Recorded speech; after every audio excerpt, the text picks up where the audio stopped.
Pisikalan kung pisikalan, nakatikim si Kai Sotto kay Yuta Watanabe mga idol. Paangat ang laro ni Kai Sotto para sa Koshiaga Alphas, posterize ang gusto. Palakas ng palakas ngayon si Kai Sotto sa bilig na kalaban nila mga idol. Ang team ni Yuta Watanabe ang Shiba Jets, isa sa top team ng bilig ng Jets kaya masusubukan mga idol kung makakasabay si Kai Sotto sa NBA type na laruan ni Yuta Watanabe. Well, simula ng first quarter, bantay ni Kai Sotto mga idol ang former NBA player. Kita yung struggle ni Yuta sa tangkad ni Kai Sotto, nakapagkala kagad ng 2 assist ang ating kababayan at natambakan ng Koshiaga Alphas ang Shiba Jets.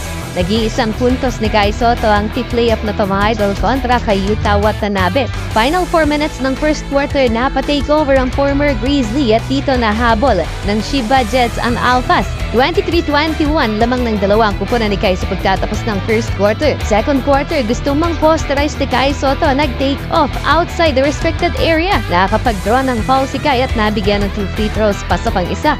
After niya, nice assist sana for Kai Sotto sa ilalim kaso nasupalpal. Eto, another 2-pointer for Kai Sotto, playoff. Kontra na naman kay Yuta Watanabe. Tight game, talagang kinakaldag ni Kai Sotto mga idol si Yuta Watanabe sa ilalim. Good defense nga lang for the Japanese start. Eto mga idol, good transition defense by Kai Sotto. Na-deflect niya ang pasa ni Yuta Watanabe. Pero sa fast break Alphas ball, dito binigyan ni Yuta Watanabe si Kai Sotto. Pinisikal mga idol si kabayan. Sadya yung pagkakabangga ng Shiba Jets superstar pero humingi naman ng dispensa mga idol kay Kai Sotto. Mukhang napabilib din si Yuta Watanabe dahil kinumed niya si Kai Sotto. After mangyari yon mga idol, pasok both free throws for Kai Sotto in transition again for Koshiaga. Nasupalpal na ni Yuta Watanabe ang import ng home team. Sa lakas ng persang yan mga idol, sumakit ang balikat ni Watanabe. Samantala, nagre-reklamo na ang kalaban sa sobrang gulang ni Kai Sotto. Tingnan niyo to mga idol sa ilalim, si Nico at nakakapag-dropan ng foul si Kai.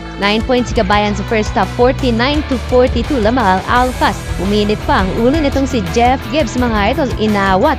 Third quarter, umabot ng 10 points ang lamang ng Koshiaga Alphas. Kai Sotto from the mid-range. Gandang fake naman ni Yuki Togashi. Kumagat si Kai Sotto, easy floater. Nasundan pa yan ng 3-pointer mga idol baba sa isang lamang ng Alphas, 61-60 to stop the Shiba Jets run. Kai Sotto from the elbow. Big third quarter for the 5-6 guard, 66-65. Isa talangin na habol ng visiting team. Fourth quarter, lamang ng Shiba Jets, 69-66. Para bigyan kayo ng idea mga idol, pangatlo sa overall standings itong Jets with 14 wins and 4 losses. Kumpara sa Koshiaga with 6 wins and 12 losses naman. Halfway nag-take advantage si Kai Sotto dahil mismatch pasok yan mid-range.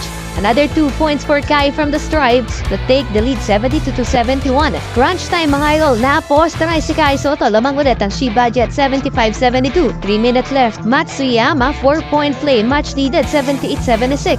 Another 3-pointer for Matsuyama, last 2 minutes. Lamang na mga idol ang home team, 79-78.